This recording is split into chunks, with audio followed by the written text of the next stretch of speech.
As the Arizona sun set behind the Flagstaff Hills, lengthy shadows spread across the irregular walls of Robyn Brown's front room. Production had wrapped up early. Boom mics were stowed, trucks were filled, and the team had broken for a meeting. It was to be a quiet night. But nobody noticed. One of Kody's wireless mics had never been shut down. What it picked up was never intended to be heard.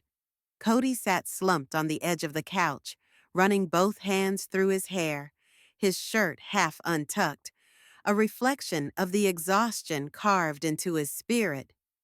Robyn stood across the room, arms tightly folded, her eyes flashing with that sharpness even the crew had learned to avoid. "You're accusing me again," she said, her voice flat. "No," Kody muttered. "I'm holding everyone accountable." "You mean the show?" she asked. He spoke in a whisper. "I mean everything. The family. This house." He gazed up, his voice trembling. "The way we operate, the way you manipulate, it's gross. I feel like I'm choking."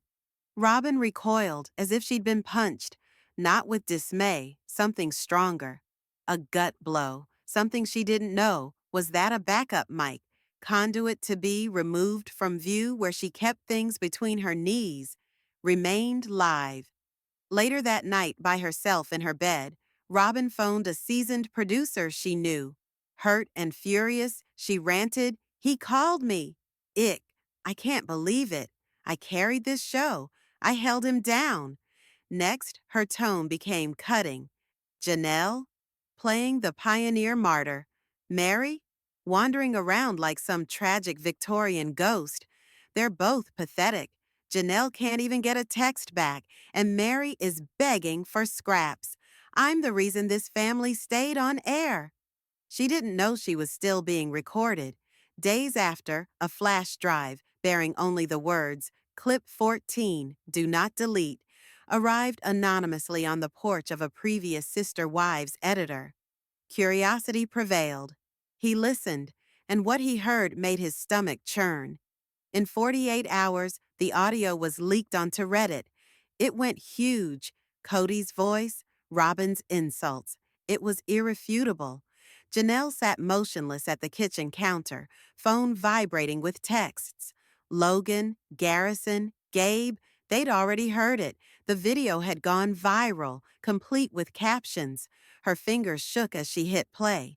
And when Robyn said she was a martyr with a complex, Janelle let out a short, stinging laugh. Not because it was amusing, but because it was predictable. This was it then. Kody had never been entranced. It wasn't love. It was domination. And Robyn, even she repulsed him now. Janelle muttered to herself, "She's finally seeing it. What we all saw." Meri sat in the warm light of dusk, tea growing cold on the table next to her. In her lap, a printed copy of the leak. Her name, her hurt, her ex-sister calling her a ghost. She opened her laptop. This wasn't for TLC or for fans. This was for her. Her voice was sharp, steady, but weighty. "I am not a ghost, and I am not desperate. I will not sit in silence anymore. You may have tried to erase me, but I'm still here." Within the network, a panic was abuzz. Legal teams flurried about. PR wrote gentle apologies. But behind the scenes, producers saw something different. Ratings gold. "This isn't a scandal," one whispered.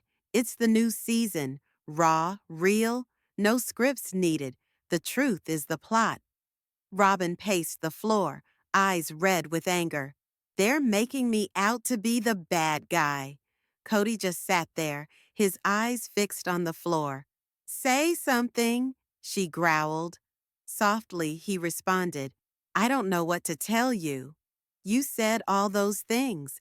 You belittled the women who raised my kids. You criticized them when you thought nobody was paying attention." I was spouting off. "You told me that I was the only one who counted, that the rest were placeholders." He stopped, and then added, "I loved you because I believed I was safe with you, but now I see what they saw finally." Robyn's eyes welled up with tears. Are you leaving me? I'm not leaving, Cody replied, but I'm finished defending you. Then he left. Not forever, but for the first time, he did not look back. Scene, Robyn's house, midday sit-down. The air was thick. Furniture moved aside for a chat, not with TLC, but with honesty. Robyn opened the door. Janelle stepped in first, cool, calm, but smoldering with subtle rage. Meri followed, her braid tugged back, her face set. No hugs, no hellos, just stillness. I'm surprised you did, Robyn said. Janelle spoke icily. You shouldn't be. We wanted to hear it from you. They sat at the dinner table, the very same table where so many false smiles had been made. Meri broke the silence. I heard what you wrote about me. Read it. Do you actually think I'm desperate? A ghost? Robyn shifted her eyes. Meri leaned in, voice now clipped. Say it, with the same conviction you had when you thought nobody was hearing you. And for once, Robyn had nothing to say. Just letting my feelings out, not your fault, Robyn grumbled. But Janelle didn't waver. Her voice was cold. No, Robyn, you became a victim in public while destroying us in private. You used your tears as a sword. After making yourself the center of Cody's life, you mocked the very women who enabled it. Robyn rose from her chair, fists balled against the seat. You don't think I've endured? Do you have any idea what it's been like to be the scapegoat of this family? Janelle didn't blink. You're not the scapegoat, she said icily. You're the architect. The words sting like a slap. Robyn staggers. You manipulated Cody into excluding us, Janelle went on. And when it didn't go your way, you wept off camera. You said things you never imagined we'd ever hear. Cruel, yes, but calculated as well. They all recalled the audio. Robyn ridiculing Meri as pathetic, brushing aside Janelle's independence as a front.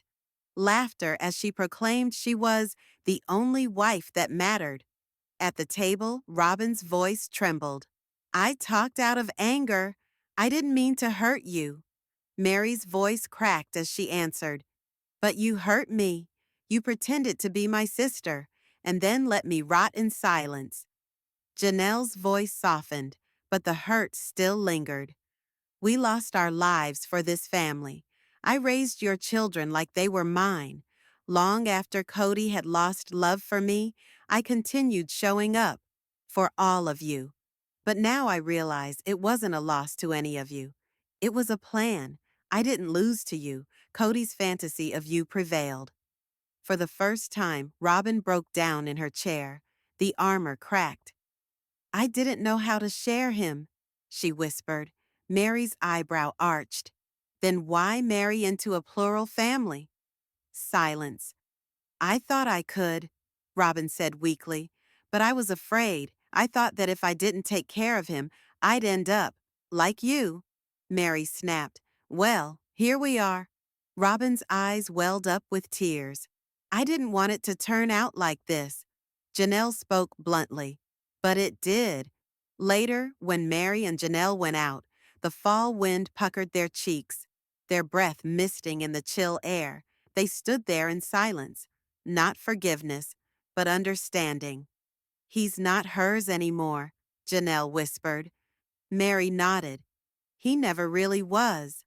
They left, no goodbyes, no second look. Back inside, Robyn sat alone at the table. This silence wasn't peaceful, it was deafening. That night, Cody sat by himself in his makeshift apartment, leaning against a pile of unused boxes. He listened again to the leaked tape. His voice, Robyn's voice, the harm irrevocable. He didn't scream, he didn't weep. Instead, he saw what was true. The family hadn't left him behind. He had driven it out himself. And now, the gravity of all that had been kept concealed for so long finally rested. On Robyn, on him, on all of them. As Christine and Meri before her, Janelle Brown has moved on to a new chapter, but whereas they were, hers is constructed on something different. Janelle's is a quiet, earthy, authentic new life, centered on deep friendships, time with her kids, and inner peace. All three women have been busy on social media since their departures from Kody. Christine, now joyfully merged with David Woolley, posts delightful updates and brand retreats. Meri falls back on solo resilience and her B&B moniker content. But Janelle, she is not chasing the limelight or monetizing her romantic life for page views. She is not curating her life into a highlight reel. Rather, she is fulfilling herself in real, non-performative relationships, and her fans notice. On June 10, 2025, Janelle posted a selfie in her car with two friends, Christina and Angela. All three wore bright green visors that read, "Wasted Sacrifice." It looked lighthearted, but it was a powerful message. More than 20 years sacrificed to a marriage that demanded constant emotional compromise. Now, she's rewriting that narrative. Her caption? "Tonight I'm grateful for friends, old and new." It wasn't just gratitude, it was freedom. Janelle, the reserved, consistent wife who had once declared she didn't need emotional intimacy, is finally experiencing it her way. In April, she shared again, laughing with friends on a birthday night out. "I didn't really have friends outside of work and family," she wrote. "Back then, I was surviving. Now, she's thriving. No competition, no subtle jabs, no behind-the-scenes hurt. Just laughter, encouragement, and liberty, without the weights of a plural marriage." Janelle isn't dismissing what she experienced. She's just tired of keeping it all to herself. Unprecedented drama has filled this season of Sister Wives. From devastating loss, such as Garrison's passing, to court fights over Coyote Pass, the Brown family has been broken beyond fixing. But out of that ruin, women like Janelle have found something more resilient than marriage, more resilient than family bonds, self-worth, and for the first time, peace. On the Sister Wives Season 19 one-on-one specials, every member of the Brown family had a chance to tell their truth and define their future. Robyn Brown talked about whether or not she could ever entertain the idea of going back to plural marriage. Cody Brown revealed his complicated history with women and whether he could picture himself getting into another polygamous relationship. While Kody is currently only legally married to Robyn, the youngest of his four wives, loyal viewers understand that Christine was actually the first to officially leave him in late 2021. Shortly afterward, both Janelle and Meri did as well, each affirming their own emotional breakups. During their individual interviews, the women did not mince words. Christine openly discussed the physical and emotional lack of intimacy in her marriage. Janelle disclosed that when Kody felt the women were getting ready to leave him, he would frequently lash out, becoming aggressive and defensive. By the time Kody sat down with host Suki Krishnan, he appeared intent on setting the record straight from his perspective. When Suki noted that Kody was now, by default, in a monogamous marriage with Robyn, some observers commented on his clearly defensive posture and occasionally seeming anger during the conversation. When asked if he could ever imagine going back to plural marriage, according to the belief of his upbringing, Kody was candid. "I'm not interested in plural marriage anymore," he said. "I don't want to chase another woman because I don't want the headache. I'm not in that space." He did admit one significant blessing to the lifestyle, though: his children. "I'm happy I had the experience because it gave me my kids," Kody said. Robyn also spoke to the issue of plural relationships in the future. While she had always had her life planned out in the context of polygamy, she acknowledged that the breakup of the family had redefined that vision. She said she was disappointed, but insisted that she remained committed to Kody and did not intend to pursue plural marriage once more. Christine, meanwhile, has accepted monogamy as her own. She has remarried and often speaks happily of her new relationship with David Woolley. Christine made it plain. She'd always dreamed of a one-on-one relationship, and now she's found it. Meri and Kody's is a more complicated story. Although they were legally divorced in 2014 so that Kody could adopt Robyn's children, they were still spiritually married until 2022. After 32 years of being together, Meri asked for a religious release, breaking their union. Surprisingly, there were moments of warmth after their final split. In a 2024 episode, Kody was seen crying as he helped Meri pack up and move to Utah, a moment that left Meri both confused and reflective. Despite their tumultuous past, including Meri's highly publicized 2015 catfishing scandal, their relationship today is more respectful than romantic. In a December 2024 interview, Meri explained the nature of their relationship at present. "We speak when needed. It's not friendly, but it's okay."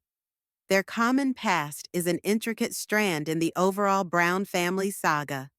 Meri, the first wife of Kody, wed him in April 1990 when they were both 19 and 22 years old, respectively. The union was solidified on the basis of religion and saw the birth of one child, Leon Brown. Their marriage was strained deeply by Meri's infertility and the addition of new wives, Janelle in 1993, Christine in 1994, and Robyn in 2010. Even after she formally stepped aside in 2014 to allow Robyn's children to be adopted, Meri still managed to work within the family arrangement until her last spiritual departure almost a decade later. Now, with all three former wives forging on in their respective manners, the once polygamous Brown family stands apart. Through remarriage, newfound independence, or inner contemplation, Christine, Janelle, and Meri have found a way out of Kody and of polygamy. While that happens, Kody and Robyn stay together, enduring the trials of a family which once hoped for togetherness, but now is scattered in pieces. Don't forget to like, comment, and subscribe to our channel for more news on the Brown family and Season 19 of Sister Wives. Thanks for watching.